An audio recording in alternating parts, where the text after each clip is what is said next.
So in my previous video, I was playing around with the Southwest Technical Products 6800 computer and trying to load Flex operating system. And I was having some trouble with it. I actually figured out what that trouble is.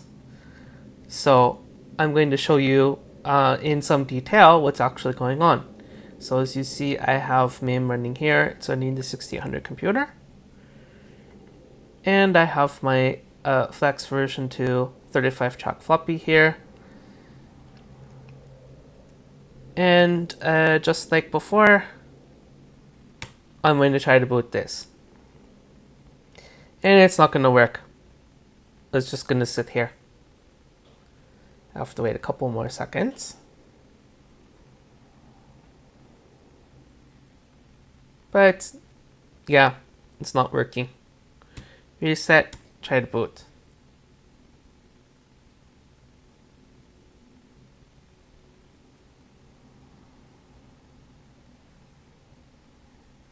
Reset, try to boot. Yeah, it's clearly not working. So as I said, I actually figured out exactly what the problem with this is. So first, let's take a look at the code that's running in the ROM. So if we take a look at this, we will see that basically on the first page here, we'll see something pretty important. Load X 2400 hex. Looks like when the disk boots, it tries to load to 2400. And then a tiny bit further down, we see that it actually jumps to 2400. Okay, that's important to know. So this is the ROM code. When we type the D command, this is what actually runs.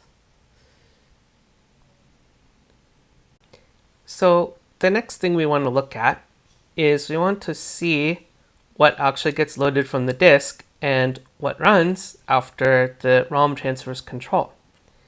So that code is actually over here.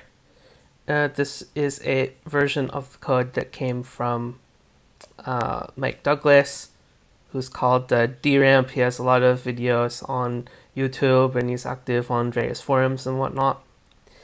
And here too, we see the evidence that we're supposed to be booting at 2400. We have an equate here called boot location, and the org is boot location. And even in the code here, this branch is okay. But if we take a look down here, we have a jump to subroutine. It's jumping to 2400, 2400 something. Okay, so all of these things are really important to understand to figure out what the problem is. So basically, when I go here to MAME and I type D, what's supposed to happen? It's supposed to go to the disk.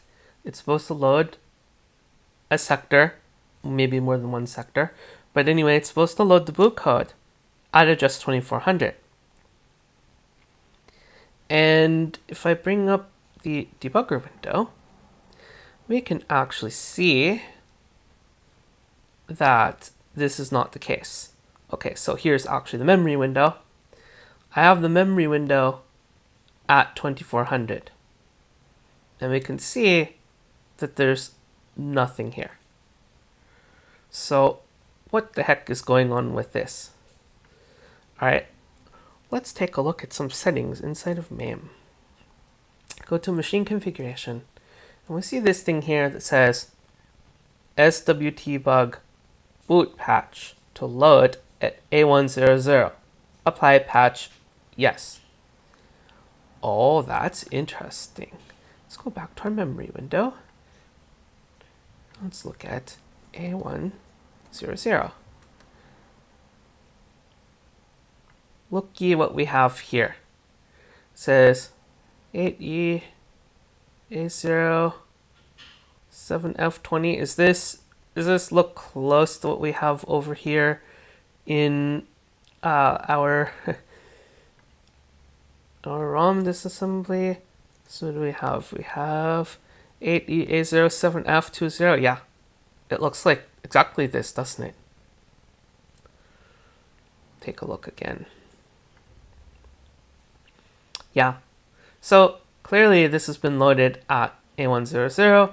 When we type D, it jumps to A100, tries to run this code, and it just gets lost because in here we actually have a couple instructions down. As we saw somewhere over here, we have this jump. Let's take a look at that. Yeah, VD2486 jump to a delay routine. So that's up over here. BD. Yeah, there's a couple of jump instruction to various locations, right? After, can I highlight this? I don't think I can highlight this, but like starting over here.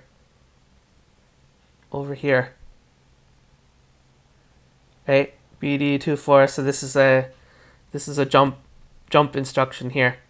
So the code is loaded at A100, and we're jumping to something that we expect to be at 2400. So clearly, this is not going to work.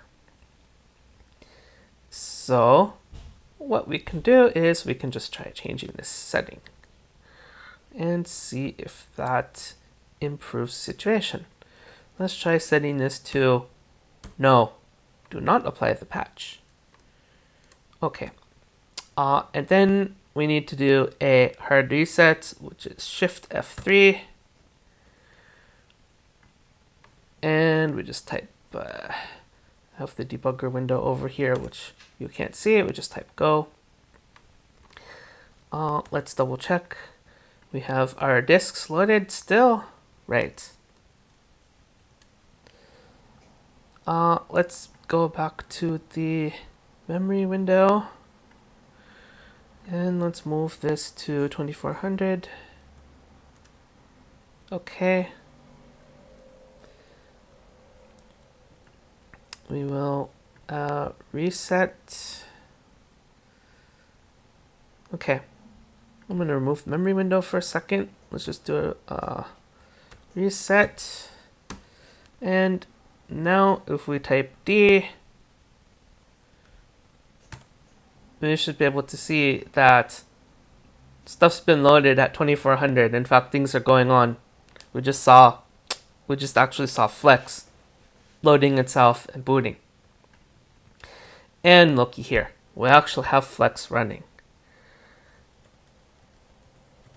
Yes, the year is 122 because this is not Y2K compliant. So this solves the problem from my last video.